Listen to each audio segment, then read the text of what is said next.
Hello friends, welcome to my channel. देखिए friends, आज मैं आपको नंबर सिस्टम का पार्ट 1 लेकर आई हूँ। देखिए फ्रेंड्स, ये जो नंबर सिस्टम है ये बहुत ही मोस्ट टॉपिक है, बहुत ही मोस्ट चैप्टर है, क्योंकि ज़्यादातर एग्ज़ाम में इससे रिलेटेड क्वेश्चन पूछे जाते हैं। चलिए हम इन्हें देखते हैं। देखिए फर्स्ट है हमारा प्राकृतिक संख्या है। देखिए प्राकृतिक संख्या यानी कि इन्हें इंग्लिश में नेचुरल नंबर बोलते हैं। देखिए प्राकृतिक संख्या किसे कहते हैं, इसकी डेफिनेशन है 1 से अनंत तक की संख्या प्राकृतिक संख्या कहलाती हैं। जो 1 से अनंत तक की होती हैं, देखिए हम इसे लिखेंगे 1 से अनंत तक, यानी कि 1 2 3 4। देखिए ये हमारी अनंत तक, इसे हम अनंत कहते हैं। ये सभी संख्याएं हमारी प्राकृतिक संख्याएं होती हैं। ठीक है फ्रेंड्स, ये 1 2 3 और ये अनंत, ठीक है, इसे इनफाइनाइट भी बोलते हैं। ये हमारी प्राकृतिक संख्या होती है, मतलब जितने भी काउंटिंग नंबर होते हैं वो सभी प्राकृतिक संख्या कहलाते हैं। ठीक है फ्रेंड्स, हम नेक्स्ट देखते हैं पूर्ण संख्या किसे कहते हैं। इसे होल नंबर भी कहते हैं इंग्लिश में। देखिए पूर्ण संख्या, देखिए शून्य से इसकी डेफिनेशन ये होगी, शून्य से अनंत तक की संख्या पूर्ण संख्या कहलाती हैं। तो देखिए जो प्राकृतिक संख्या हैं उनके आगे अगर हम 0 लिख देते हैं, 0 बढ़ा देते हैं, और ये सारी काउंटिंग ऐसी लिख देते हैं 1 2 3 4 और इनफाइनाइट। ठीक है फ्रेंड्स, ये हमारी शून्य से अनंत तक की जो संख्या है वो हमारी पूर्ण संख्याएं हैं। ठीक है, अब ये अगर देखिए आपसे अगर कोई पूछ ले कि सबसे छोटी प्राकृतिक संख्या क्या है, तो सबसे छोटी प्राकृतिक संख्या हमारी 1 है। और अगर पूछे कि सबसे बड़ी प्राकृतिक संख्या, तो देखिए फ्रेंड्स सबसे बड़ी तो अनंत तक होती है। देखिए 2 है, 2 से बड़ी 3 है, 3 से बड़ी 4 है, इसी प्रकार से चलते हैं। इस वजह से हम बड़ी नहीं बता सकते, पर छोटी प्राकृतिक संख्या 1 है। ठीक है फ्रेंड्स, नेक्स्ट देखते हैं हम पूर्णांक संख्याएं। देखिए पूर्णांक संख्याएं क्या होती हैं। पूर्णांक संख्याएं, इसकी डेफिनेशन है समस्त ऋणात्मक व पूर्ण संख्या। मतलब जो पूर्णांक संख्या होती है उसमें समस्त ऋणात्मक भी आती हैं और पूर्ण संख्याएं आती हैं। तो देखिए पूर्ण संख्या के बारे में मैंने आपको बता चुकी हूँ। देखिए पूर्ण संख्या 0 से अनंत तक, इसे हम लिख लेते हैं 0 1 2 3 4 इनफाइनाइट। ठीक है फ्रेंड्स, अब हम ये बोल रहे हैं ऋणात्मक संख्या है, तो ऋणात्मक हम इधर की साइड में आते हैं, तो इसे लिखते हैं 1 -2 -3 -4, इसी प्रकार से चलते हैं।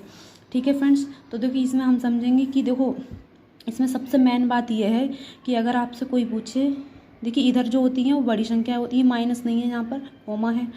देखिए अगर आपसे कोई पूछे 0 बड़ा है या 1, तो आप बोलोगे 1 बड़ा है। ठीक है, इधर अगर आपसे कोई पूछे 0 बड़ा है तो 0 बड़ा है या 1, तो आप बोलोगे कि 0 बड़ा है, क्योंकि इधर प्लस थे इधर माइनस थे। इसी प्रकार से अगर आपसे कोई पूछे माइनस का 2 बड़ा है या फिर माइनस का 1, तो आप बोलोगे माइनस का 1 बड़ा है। देखो इधर संख्याएं छोटी छोटी होती चली जाती हैं और इधर संख्याएं बढ़ती जाती हैं। कहने का मतलब यह है इधर बड़ी संख्या होंगी, बड़ी संख्या, और इधर हमारी छोटी संख्या। ठीक है फ्रेंड्स, इधर हमारी छोटी संख्या। तो देखिए इधर बड़ी संख्या इधर छोटी संख्या, मतलब पूर्णांक संख्या की डेफिनेशन ये हो गई, समस्त ऋणात्मक व पूर्ण संख्याएं पूर्णांक संख्या कहलाती हैं। तो इधर ये हमारी पूर्णांक संख्या है, इधर हमारी ऋणात्मक संख्या। ठीक है फ्रेंड्स, इधर हमारी बड़ी होती चली जाती है संख्या और इधर हमारी छोटी।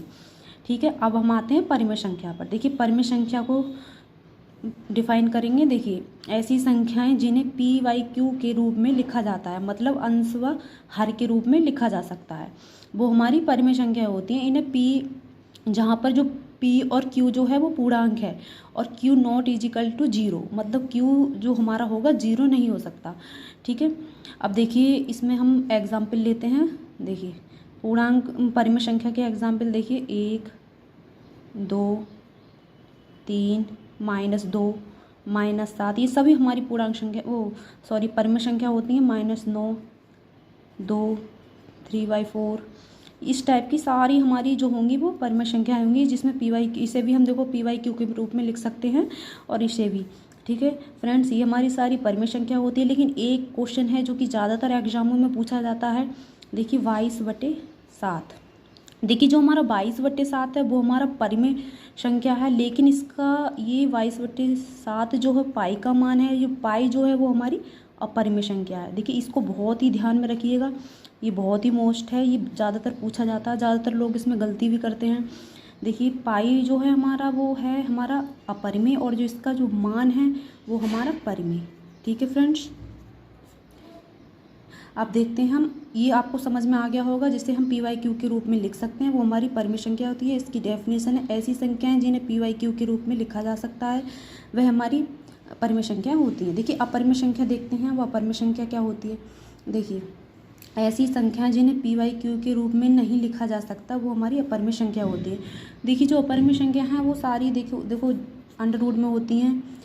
2 -3 -5, देखिए वो होती है जिसका वर्गमूल नहीं हो सकता। देखिए ये 4 है, ठीक है, 4 का अगर हम वो करते हैं वर्गमूल 2 हो जाता है, तो इस वजह से हम इसे नहीं लेंगे। ठीक है फ्रेंड्स, देखिए ऐसे ही 7, ऐसे ही 8, ठीक है, ऐसे ही 9, मतलब 9 नहीं लेंगे हम, इसका 3 हो जाता है।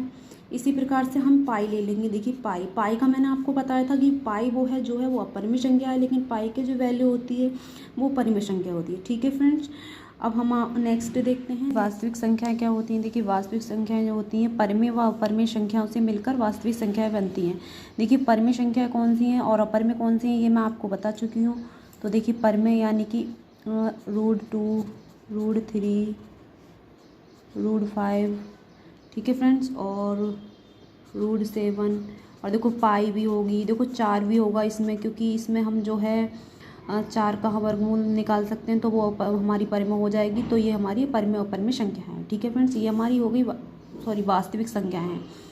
तो ये हमारी वास्तविक संख्याओं के अंतर्गत परिमेय और अपरिमेय दोनों ही आ जाएंगी। देखिए अब सम संख्याएँ देखते हैं। सम संख्याएँ देखिए आप लोग जानते होंगे सम संख्याओं के बारे में ज़्यादातर।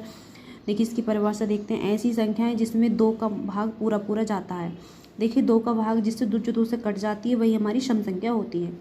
देखिए 2, 4, 6, 8, 10, 12, जो हमारी ये सारी जो 2 से डिवाइड हो जाए वो हमारी सारी सम संख्याएं होती हैं। ठीक है, इसी प्रकार से हम विषम संख्या देखते हैं। देखिए ऐसी संख्याएं जिनमें 2 का भाग पूरा पूरा नहीं जाता तो वो हमारी विषम संख्या होती हैं, जैसे 1, 3, 5, 7, इसी प्रकार से हम चले जाते हैं। तो ये हमारी विषम संख्याएं होती हैं। देखिए सबसे छोटी सम संख्या कौन सी होती है, सबसे छोटी सम संख्या 2 होती है। ठीक है फ्रेंड्स, अगर आपसे कोई पूछ ले सबसे छोटी सम संख्या तो 2 होती है। ठीक है फ्रेंड्स, अगर आपको ये वीडियो पसंद आया हो तो लाइक शेयर ज़रूर कीजिए और मुझे ज़्यादा से ज़्यादा सपोर्ट कीजिए। Thank you so much.